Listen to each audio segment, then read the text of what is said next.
Now, Francesca, we have learned a lot about ruxolitinib from you, from all the real-world studies that you've done. But tell us, now that I think it's fair to say that momelotinib is the main new addition over the past year. What is your experience been on clinical trials or perhaps even compassionate use? I understand you don't have it yet in Italy for commercial use, right? No, in Italy, momelotinib will become available at the beginning of 2025. So we are using it only in the expanded access program, and we have the experience in clinical trials.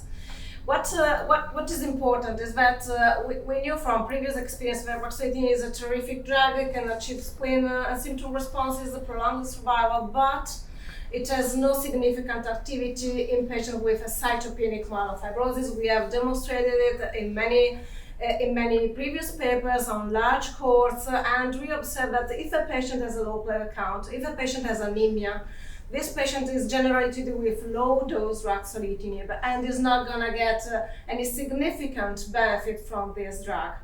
In this setting, momelotinib may be beneficial because not only achieves spleen and symptom responses, but also can improve the levels of hemoglobin. For example, from the clinical studies, I was really impressed by the burden of a transfusion need of the patients that significantly decreased while on momelotinib compared to ruxolitinib when they switched from ruxolitinib to momelotinib second line.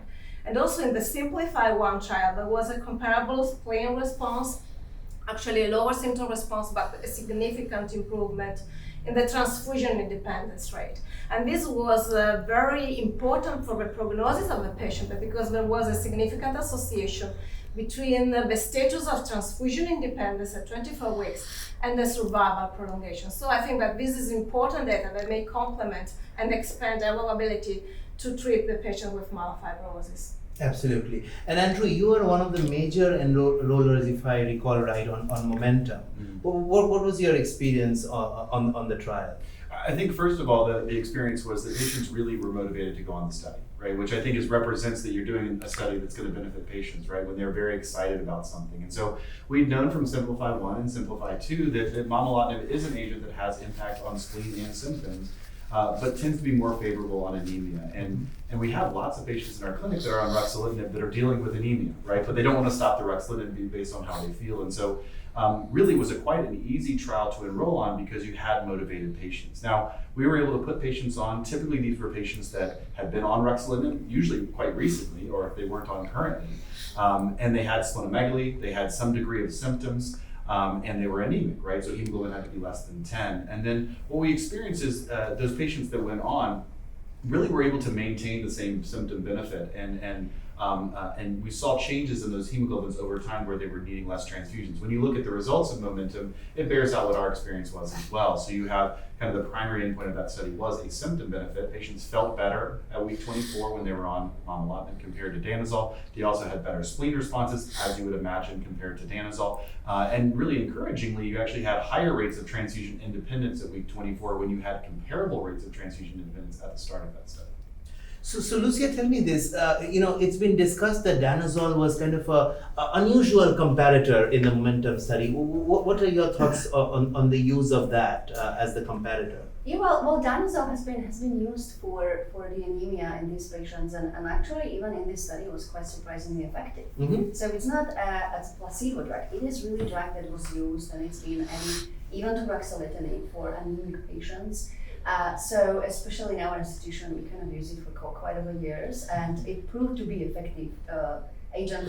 And I think it's one of the best that we can compare to. So rather than just using nothing, that was a very smart choice to really show where does the anemia benefit fit in and what patients actually experience with this. So an active control for anemia in a post-JAK setting. Yeah. Now you and I have used a lot of course, momelotinib commercially since its approval. Well, what has your experience been with the commercial product? I think particularly encouraging is, as been mentioned, the anemia benefit improvements because it happened very quickly. Within a month, there is like 1 gram of hemoglobin improvements, and a fantastic point what Andrew just said, excitement. Patients just got so excited because we studied them, they come to clinic every other week, need transfusion, spend their hours, and then they become transfusion independent.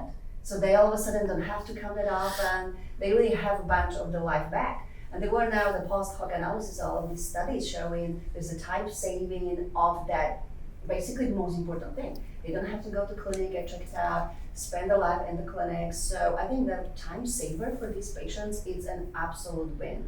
And we've seen it in the clinic. We all feel more comfortable when our patient is not living in the hemoglobin of 7, something's gonna happen to them, they're not symptomatic. There is a benefit on the spleen and symptom control, so it's not only an anemia drug, it's the whole myelofibrosis complications drug. So that actually that would be the most important. Immediately it came in, patients were so excited. Oh, we have new drug on the market. I've been suffering this anemia for months and months and months. What are we gonna do about it? So that was a very exciting switch, where we sometimes have a drug approved that we'll just put aside and wait for the next line when it comes in.